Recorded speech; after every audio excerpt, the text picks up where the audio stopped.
Well, I want to first say Happy New Year to everybody. This is our first meeting of Haiku North America, our January meeting. And we're going to start off with two featured readers. They're going to both read separately. And then after they're done, they're going to give us a program where together, they're going to do a thing where they read haiku and do music to the haiku. And I'll let them explain that to you. So first, we're going to start off with Laszlo Slomovits. I'm sure I butchered that. Is one of the twin brothers in the children's folk music duo Gemini. As a singer and multi-instrument, Laz has given concerts throughout the U.S. and in a number of award-winning songs are featured in songbooks music teachers use throughout the country. In addition to his music for children, Laz has set to music the work of many poets. His recordings of these song settings include 5 CDs of the poetry of ancient Sufi mystics, Rumi, translated by Coleman Barks, and Hafiz, translated by Daniel Lanzersky, as well as Cry of Freedom, the poetry of Linda Nurmick Foster, and Receiving the Shore, a book music CD collaboration with Jennifer Burd. In addition to his work of music, Laz has had lyric poems and haiku published in a variety of magazines. And now I'll turn it over to Laz. Thank you again to everyone at HPNC for inviting Jennifer and me for this reading, and particularly to Sue Antolin and Gary Gay. And I want to thank the editors, past and present, of haiku magazines who have published my work, because their encouragement has been vital to my continuing. And I also want to thank 2 teachers that I've studied with over the last few years, Michelle Ruth Bernstein and Brad Bennett, because I've learned most everything I know about haiku from them. And to thank 2 groups that I'm a part of, Evergreen Haiku and the Noodle Bowl. You guys know who you are. Thank you. And there has been so many other people who have been helpful, but I want to call out 3 in particular: Patricia McMuller, Mike Railing, and Lou Watts. And last but far from least, I want to thank my partner, Jennifer Burd, who introduced me to haiku and who has been a tremendous support throughout the years. So, I'm a musician and I also write long-form poetry.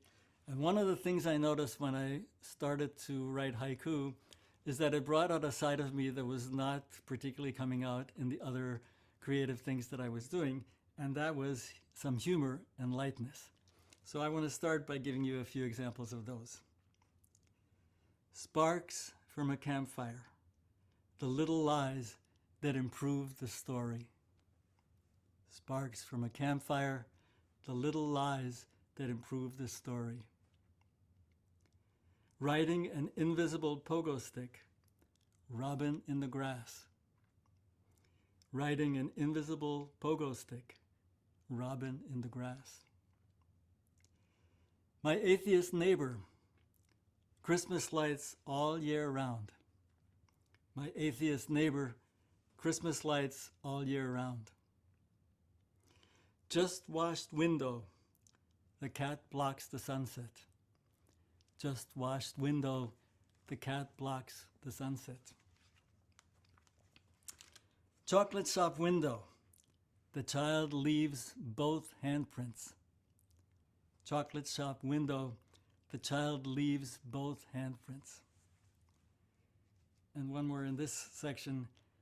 Deer in the yard. Who said they were my zinnias? Deer in the yard. Who said they were my zinnias? And one more about how we share the world with other creatures. Long unplayed flute blowing out a spider. Long unplayed flute blowing out a spider. That actually happened with a reed flute that I hadn't played for a while, and when I did, this surprise spider came out at the other end. So let me play you that flute for a second. And I I tested it this afternoon and there's no spider here.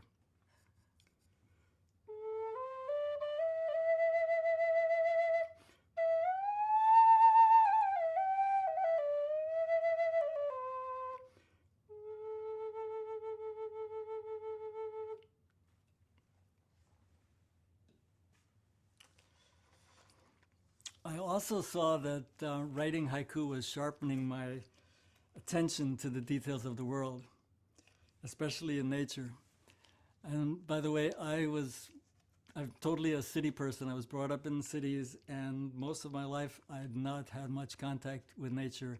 Again, Jennifer has been a great help in taking me out. And so here's a few from that realm. Unclouded full moon, a swan asleep on the pond. Unclouded full moon, a swan asleep on the pond. New bloom peony, the baby is learning to hold up its head. New bloom peony, the baby is learning to hold up its head. Here's a couple of one-liners. Solstice morning sunlight enters the peony ruins. Solstice morning sunlight enters the peony ruins. Dousing the sumac fire, first snowfall. Dousing the sumac fire, first snowfall. Thickening fog, my neighbor's house, strangely familiar. Thickening fog, my neighbor's house, strangely familiar. Night rain stains the street. The stoplight paints a copy of Rothko's Red. Night rain stains the street. The stoplight paints a copy of Rothko's Red. 3 days in the forest. What's happening in my old life? 3 days in the forest. What's happening in my old life? I was born in Budapest, Hungary, and lived there till I was 8 years old. And when we moved to this country, over the years, I used my Hungarian less and less. And I kept trying to come back to it, but without much success. And then when I started writing haiku, well, a few years ago, Brad Bennett encouraged me to try writing in Hungarian.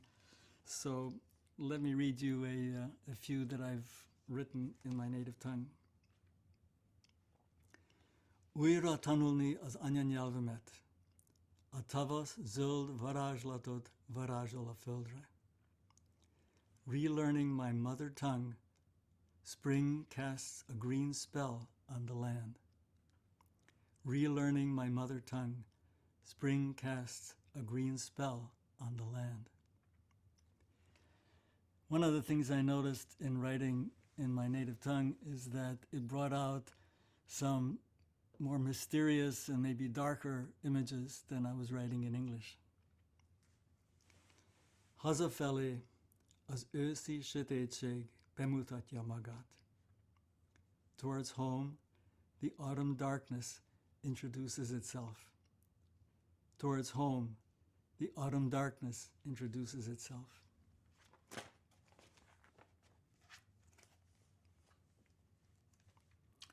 In a lighter vein, here are a couple more.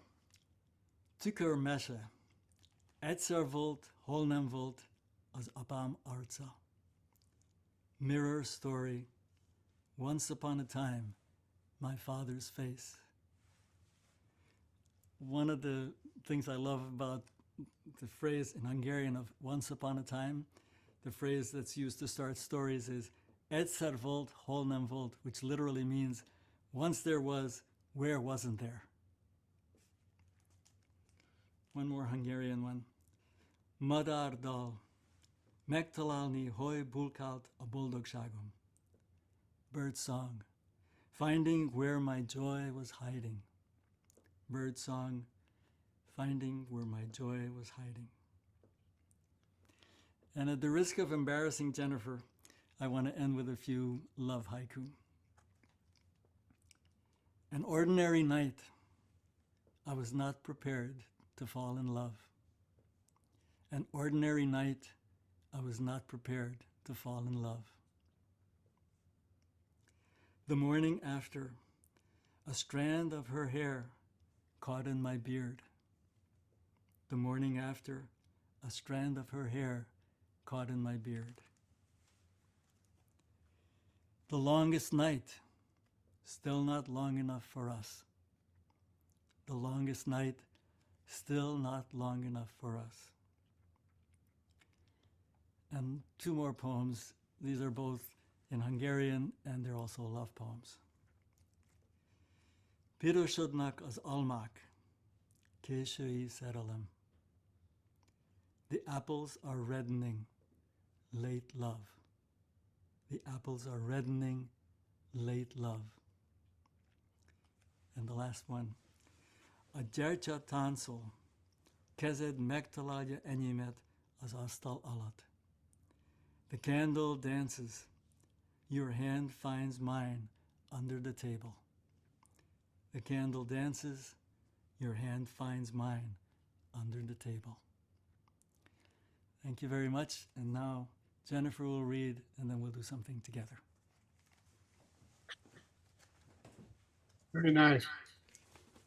That's a beautiful, you have a beautiful reading. Thank you. So let me introduce Jennifer Burd. Jennifer Burd is the author of two full-length books of lyric poetry, Days Like Blue and Body and Echo, a chapbook, Receiving the Store, which includes a CD of her poems set to music by Laszlo Slomovits, and a book of creative nonfiction, Daily Bread, a portrait of homeless men and women of Linwee County, Michigan. Her newest publication is a poetry chapbook, Fringe, published in May 2023. Burd has had lyrical poetry and haiku published in a variety of print and online journals. And here she is now. Thank you, Gary and Susan and everyone for being here. Thank you, Liz. And thank you for inviting us to be here today. I'm just really honored and delighted to read today. It's such a wonderful and warm, welcoming group, and I've really enjoyed the programs I've attended here. I'll read my haiku, and it'll be framed by a few words about things I really love about haiku. And when I read the haiku, I'll be reading each one twice. So I started out as a long-form free verse poet, and I still do write long-form poetry, but I write far more haiku than longer poems these days. And I started writing haiku around 2005, but it wasn't until Laz and I joined Michelle Root Bernstein's Evergreen Haiku Study Group that I really learned what haiku was all about. I hadn't ever heard of fragment and phrase before, and so I learned a lot about haiku structure and aesthetics. And I'm learning a lot by being in one of Brad Bennett's haiku groups, also with Laz. And so I'm really grateful to Michelle and Brad for their mentorship and for everyone in those groups and for the entire haiku community.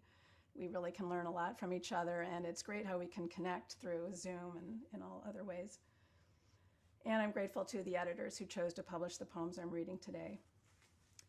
I was first drawn to writing shorter poems and haiku-like short poems, I think in the late 1990s. And I always loved William Carlos Williams and imagistic poets in general. And I just find poems that convey through imagery, ideas and emotion, just through the images themselves, juxtaposed or accumulated through the poem. I just think that's fantastic. I find it so powerful. And one of Williams's poems that I particularly have loved, and which is very haiku-like, is Between Walls. And it goes like this. Between walls, the back wings of the hospital where nothing will grow lie cinders in which shine the broken pieces of a green bottle. I also came to realize later when I took a photography class at a community college that one thing I love about haiku is framing, how like a photograph, they really set off the details they include. They're framed by their spareness, their vivid particulars, framed by their line breaks, and they're framed by blank space. I just really love blank space. I think it really allows meaning to resonate and in and around what is in the poem. And I just think blank space is beautiful in and of itself. So now to some of my haiku.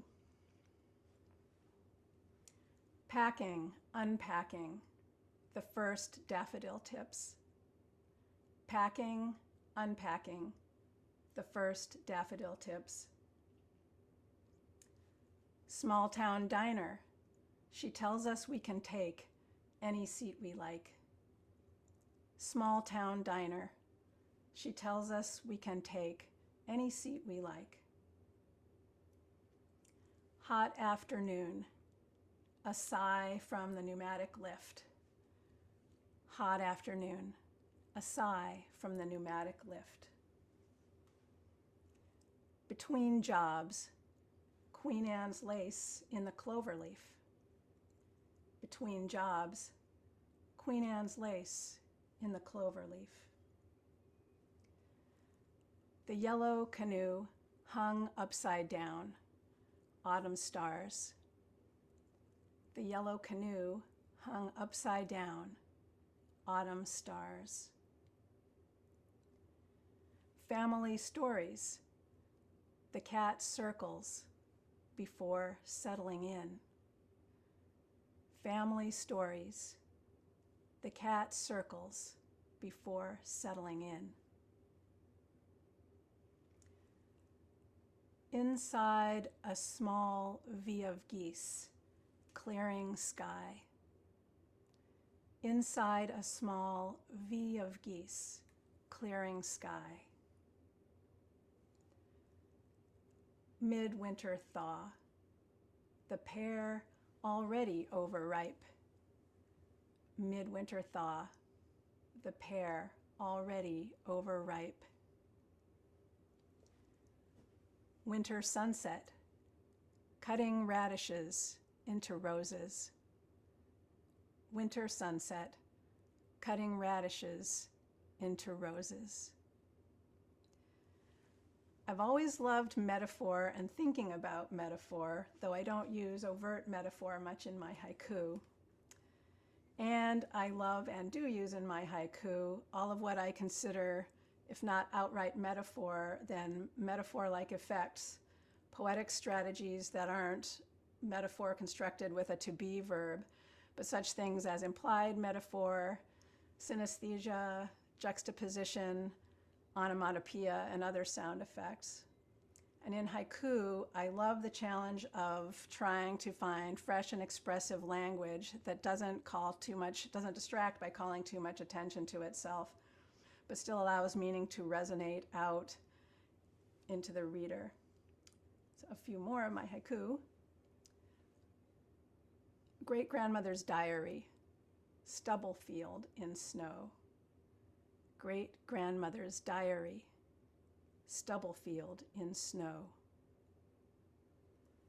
Kicking fender ice, the day's cold hard cash. Kicking fender ice, the day's cold hard cash. Spring cleaning, the places only moonlight can reach. Spring cleaning, the places only moonlight can reach. Planning my day, an ant travels the globe of the peony bud. Planning my day, an ant travels the globe of a peony bud. Morning cool, the green heron preens sunlight from its feathers. Morning cool, the green heron preens sunlight from its feathers.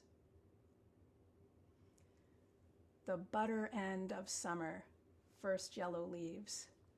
The butter end of summer, first yellow leaves. Clocks turned back, the trees hold their color another hour. Clocks turned back, the trees hold their color another hour. Winter fog, the sound of moonlight underfoot. Winter fog, the sound of moonlight underfoot. Cafe opening, a barista sweeps night from the sidewalk. Cafe opening, a barista sweeps night from the sidewalk. I also love haiku for its meditative, in the moment, being with the world quality. I love just sitting with the world, just being, and haiku is part of how I like to do that. Early summer, the privacy of rain. Early summer, the privacy of rain. Weeding, I too become anonymous. Weeding, I too become anonymous. And this next one is a one-liner. Wishing I could fly on the wall. Wishing I could fly on the wall. Between seasons, leaf light. Between seasons, leaf light. The first day of autumn, I leave the tea bag in. First day of autumn, I leave the tea bag in. Light rain, remembering, remembering. Light rain, remembering, remembering. Sliver moon, a door opens at dawn. Sliver moon, a door opens at dawn. Things just where we left them, first snowfall. Things just where we left them, first snowfall. And I want to thank you, Laz, for traveling with me on the haiku journey. Laz and I have written some haiku jointly, and we've also gotten involved in writing Renge with Michelle Root Bernstein, and we've had a whole lot of fun with that. Morning glories, our lines entwine. Morning glories, our lines entwine. And the last poem I will read is one Laz and I wrote jointly. This one was published in Presence several years ago. Fireflies, wished on stars among the corn. Fireflies, wished on stars among the corn. Thank you very much for having us. Okay. Very good. Very nice presentation. Thank you. Thank you. I'll let you explain what you're going to do now. Okay.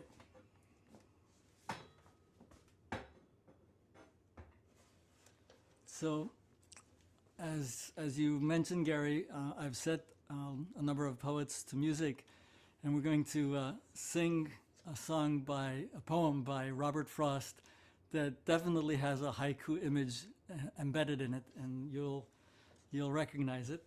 And Jennifer is going to play the bowed psaltery. If you've never seen this, this is the bowed psaltery. It's a kind of medieval era, origins in the medieval era in the Middle East, and stringed instrument. And I won't say anything more, we'll just sing you the song.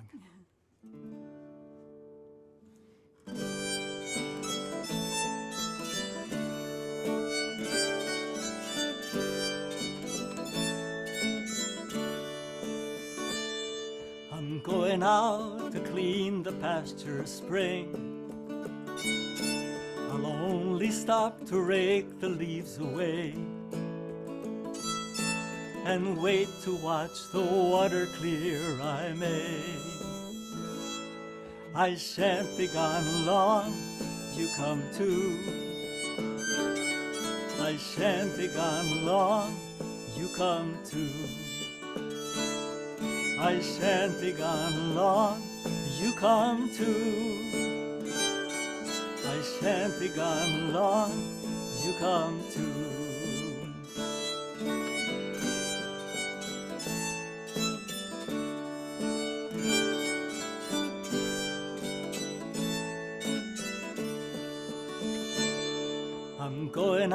out to fetch the little calf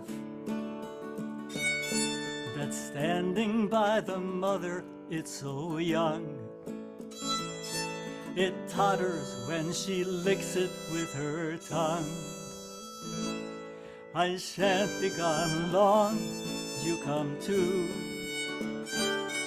I shan't be gone long, you come too. I shan't be gone long, you come too. I shan't be gone long, you come too.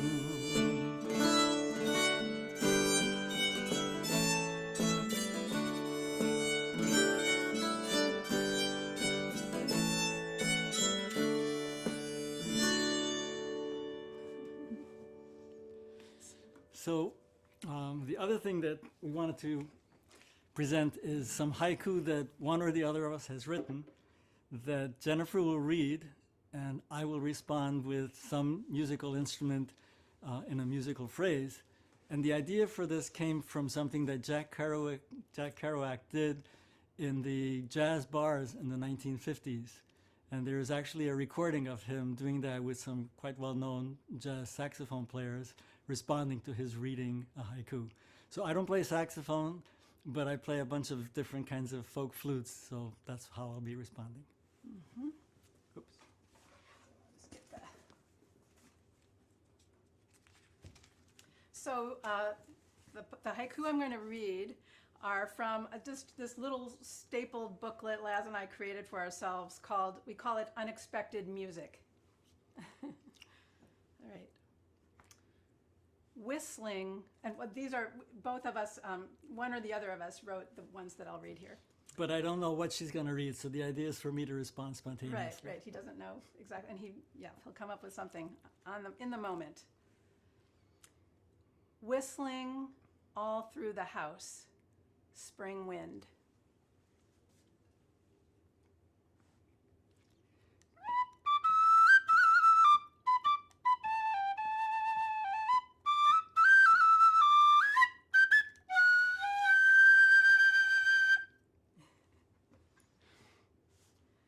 Light rain. For the ballad, the drummer chooses brushes.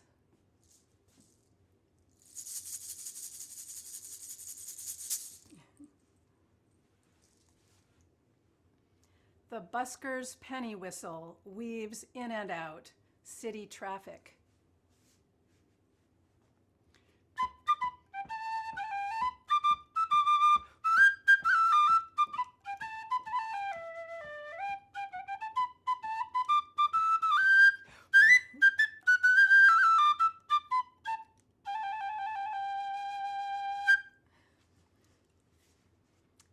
Seashells far from shore, immigrant songs.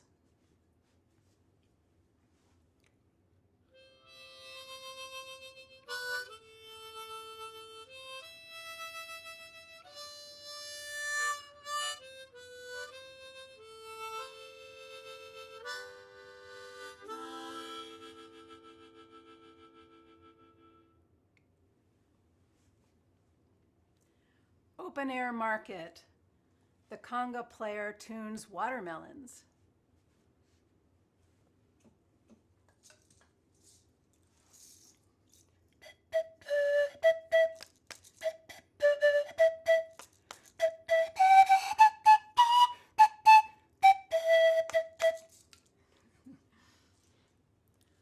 Folk music festival.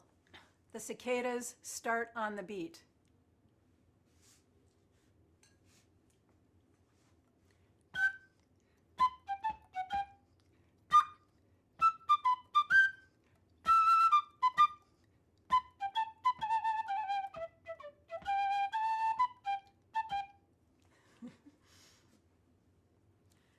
Opera.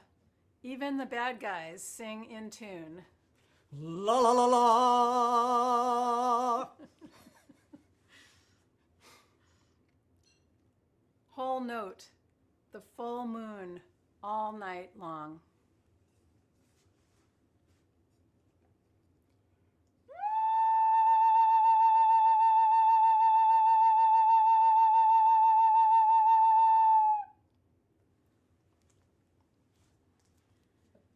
And the last one in this group, the last note of the song, the echo.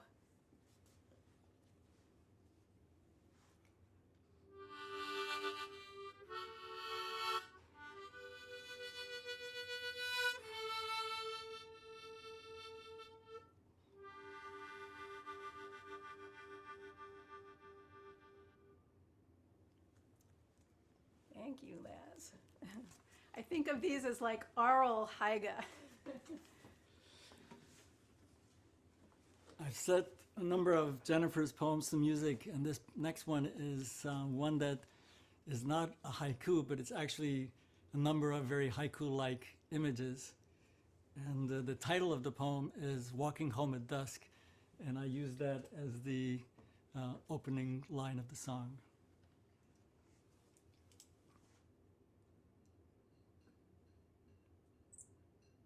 It was a poem I wrote shortly after moving to Michigan from the Pacific Northwest a couple decades ago.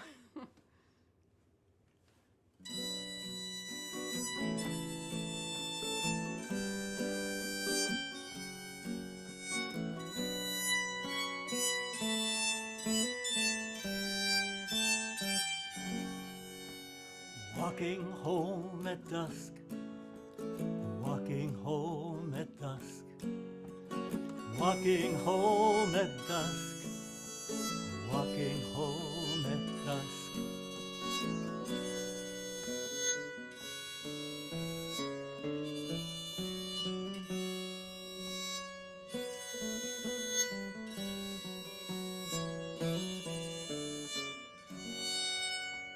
Fireflies trail like sparks from a still smoldering day.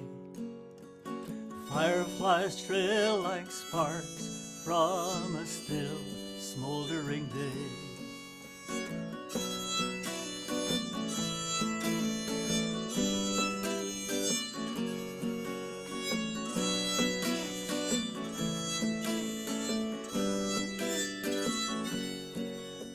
A crescent moon, harvest clouds, a crescent moon,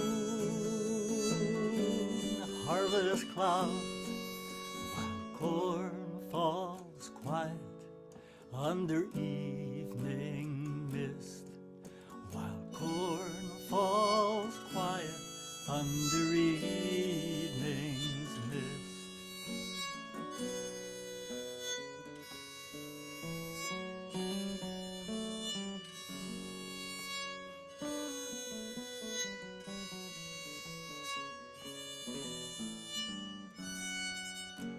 Crickets have one thing to say, this, this. Crickets have one thing to say, this, this.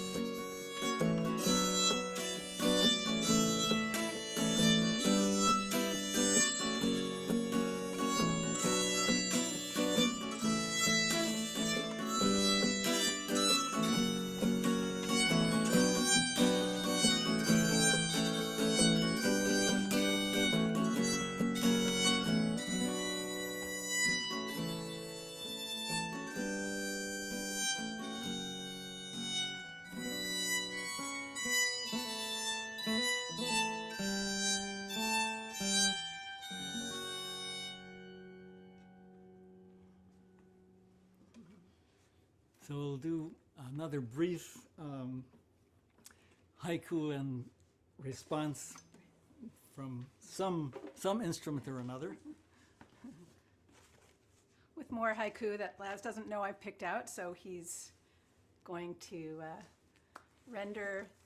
I love being able to have the visual haiku and then the oral haiku. And I'm thinking of these as celestial light. Winter solstice, the day lengthened by snowlight.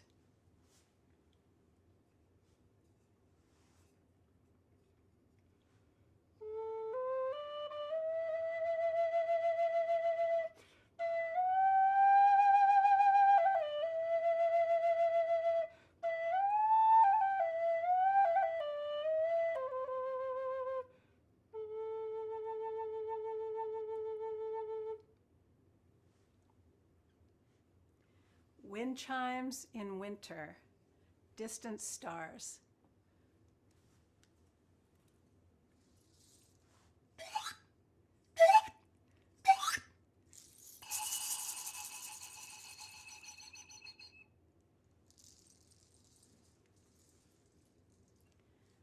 Full moon, a silver gong struck silent by light.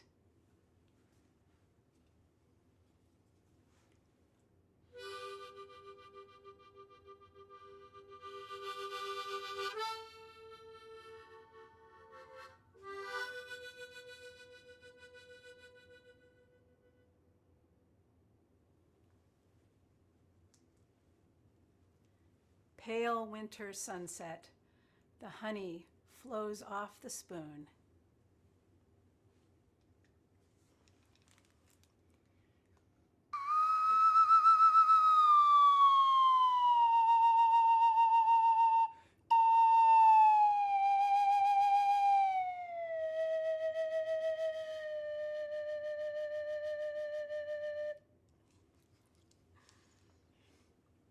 A nest of light in the branches, half moon.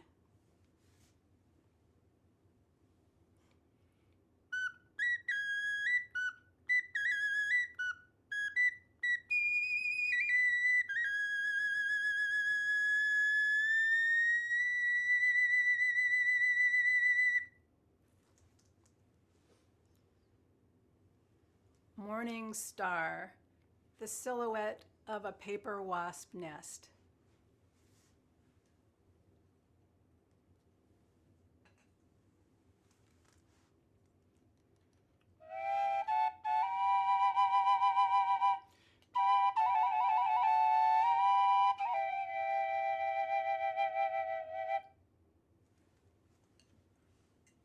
And the last one, last full moon of winter, the crocuses are closed.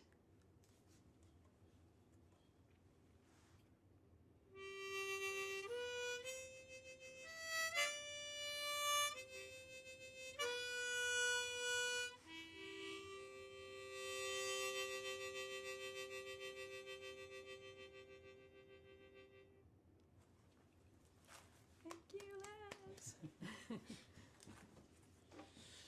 And we'll end with one more song. This is actually a medley of three short poems by Emily Dickinson. Jennifer and I had a chance to be in Amherst, Massachusetts at the Emily Dickinson House last November, and we got to play this song downstairs in the parlor of her house, just the level below the bedroom where she wrote this and all her other poems. And the first poem you'll all recognize, Hope is the thing with feathers that perches in the soul. But when I looked that poem up in order to set it to music, I wanted to make sure I remembered it correctly from my high school days when I first heard it. And I looked in the index of first lines and found that there were actually 3 poems that start out with the words hope is. And they all work to the same melody. So I'm going to sing all 3 poems with a sultry interlude between them.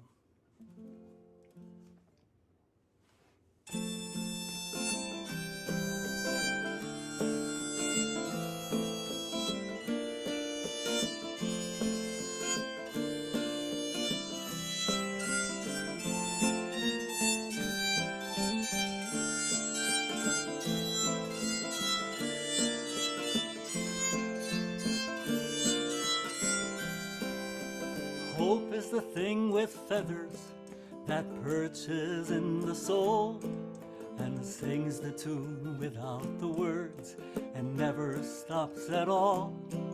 And sweetest in the gale is heard, and sore must be the storm that could have bashed a little bird that kept so many warm.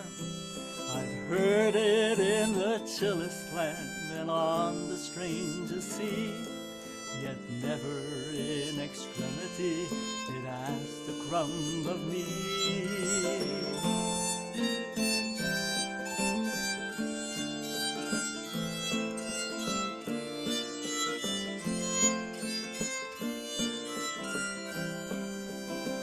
Hope is a strange invention, a patent of the heart, in unremitting action, yet never wearing out. Of this electric adjunct, not anything is known, but its unique momentum embellish all we own.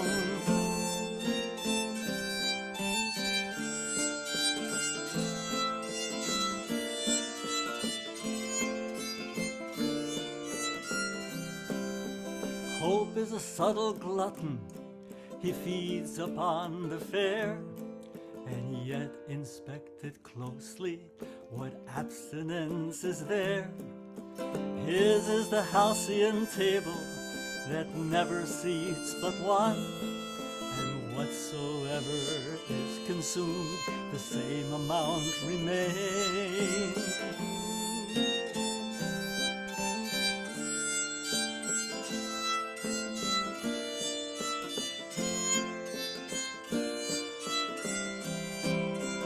Hope is the thing with feathers that perches in the soul and sings the tune without the words and never stops at all, and never stops at all, and never stops at all.